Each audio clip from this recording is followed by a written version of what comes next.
Welcome to Inside the Scary Mind of a Writer, and I'm Adina Lev, the writer. This is episode 14 of my continuing vlog series of What Is It Like Inside My Scary Mind. This has been the most unproductive week for me as a writer. First off, I did absolutely no writing. I'm sure my muse is sitting on a beach somewhere with an umbrella drink, hat tipped back saying, "Call me when you're ready." Everything I've ever read about being a writer says things you should do daily as a writer. You should read. You should take notes. You should work on your book for at least 20 minutes. Nat did none of that. I painted a stairway. I painted a hallway. Got things ready for company that we're expecting. Did nothing as a writer. Was shopping. Spent the day at IKEA. Now, any of you who have gone to IKEA know that there's a certain way you start. You get there, and depending on the day of the week, for me it was a Sunday. Get there, you go upstairs to the cafe for lunch. Have your Swedish meatballs, look at the desserts, eat the desserts, and then you grab a yellow bag and you start shopping. And you can spend hours doing this. We were there for about 4, almost 5 hours. It was great. It's me and my daughters. The closest IKEA for me is 3 hours away, down in Charlotte. And so I don't get to go to IKEA all that often. The stars have to align, everybody's schedules have to be just so. So we do IKEA, and it is a big deal. So we go to IKEA, and we spent the day at IKEA. Nothing I can use in the book. We go to Burlington, shop for a couple hours in Burlington, and if you know Burlington, you know that that's easy to do also. Nothing for the book. So, like I said, this week has been a non productive week. It's also my birthday week. I'm a Leo. Let's qualify this. I am the quintessential Leo. What do you mean the world doesn't revolve around me?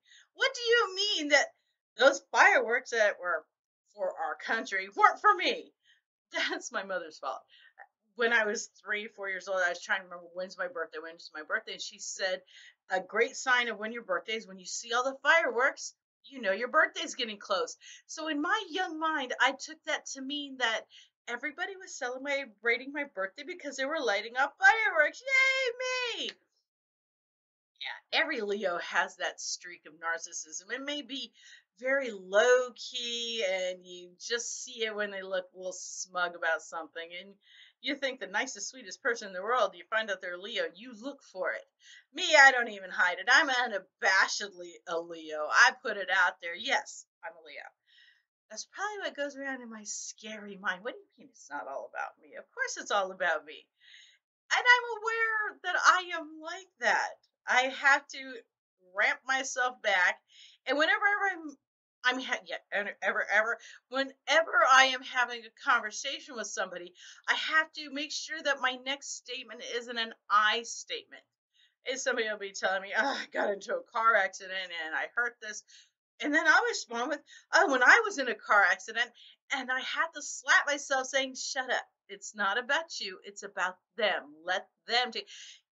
Unfortunately, it's taken me 50 years to get to that point of realization that the world does not revolve around me. Of course it does. Yeah, no. So anyway, this is probably going to be a very short video because, well, like I said, I have nothing to add to this. I've not encountered any kind of things that make my mind go scary. I know, surprise, right? I haven't killed anybody in weeks in my head, and I haven't rammed a car into anybody in weeks in my head because I'm seeing it all on TV, and I'm really starting to shy away from watching the news, watching any kind of reports. Facebook is getting scary, and it's just, I can't think of anything to write in the book this week because I am so preoccupied with everything that is going on. My nephew from Israel is coming to visit for a week, and I'm getting ready to go on a trip. And my husband travels a lot for business, and every once in a while, I will deadhead along because the hotel's paid for. We get tons of miles because our charge cards, everything is about getting those miles. So I deadhead. I will go with him, and I'm just like extra baggage, if you will. And while he's working, I will be touring. I will be a tourist, and I'll be looking at things. And trying to figure out how can I write this trip off for tax. I can't use any of this in my books because the vast majority of my books are things happening in this country. So if I'm traveling to another country, how do I take my character to that country? Yes, the wheels are already spinning, and no, I can't see the character I'm working with right now. She's not going to go to Europe anytime soon. But maybe in another book, another character will go to Europe. So this time I'm going to Germany, Belgium, and the Netherlands. Now, the husband will go to other countries that I'm like, oh, no, I don't want to go there. No, I don't want to go to Mississippi. No, I don't really want to go to Venezuela. Don't want to. No, thank you. I blend too easily, and I'm not even kidding. When I say I blend too easily, we were in Israel. Everybody thinks I'm Mexican. I'm Filipino, Cherokee, and God only knows what else. But everybody thinks I'm Mexican, so they will start babbling at me in Spanish. And I am embarrassed to say I don't understand Spanish. I know how to say, where's the bathroom? Left, right, straight, help, police, the basics. But I can't hold a conversation. Every country I've gone to, everybody tries to babble at me in Spanish. We were in Israel. Israel, of all freaking places, Israel. And somebody tried to speak to me in heavily Arabic accented Spanish. And I looked at the guy. We were in France, went for the daughter's high school graduation. That was her big trip, and kind of deadheaded that too. Use miles. And we're coming out of the Eiffel Tower, and some guy, a Jamaican, is somebody like that, is selling those little trinkets of the Eiffel Tower and starts asking me in Spanish, did I want to buy one? Tells me the price in Spanish. And I look and said, could you break it into English? I'm an American. We don't speak a whole lot of Spanish when we're like that. Yes, I am terrible American. I don't speak another language. Oh, so shoot me. I can't say that too loud because somebody might. So, funny story.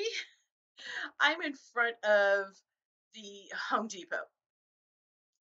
I had just when I dress to do the lawn, I'm very tick conscious. I've got my thick 501s on. I got my socks pulled up. I got my t-shirt tucked in, my hair back in a ponytail so that bugs aren't flying. And one time, the mower blade broke off, went right past my head. Went, ooh, that could have been interesting. But now I needed another blade for the lawnmower. So I take my dress like this, butt up to Home Depot. And I'm standing in front of the Home Depot salivating over the lawnmowers. I'm sitting there looking hard at this John Deere, like, oh, baby, if I had a couple $1,000s, you'd be mine. And some lady about my age, she was dressed not well to do, but she was dressed moderately. And she comes up and she says, Quiero trabajo. I did the sideways glance, look over and say, gracias, no. You're going to babble at me in Spanish. I grew up in California, so some of the things are conditioned. Anyway, she starts pantomiming, sweeping, and she says, Trace ahorras. I look at her and said, no, thank you. And she says, wow, you speak good English. I turned and looked at her and said, I should hope so. I was born here. You don't speak good English. I went off in a huff. This happens to me a lot.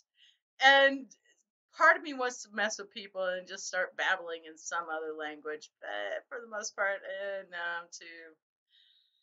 You don't like my English? Don't talk to me. So, yeah, that happens to me a lot. And people's assumptions. They look at me and assume I'm a migrant worker. Okay, fine. That's on you, and I will blow your mind every time.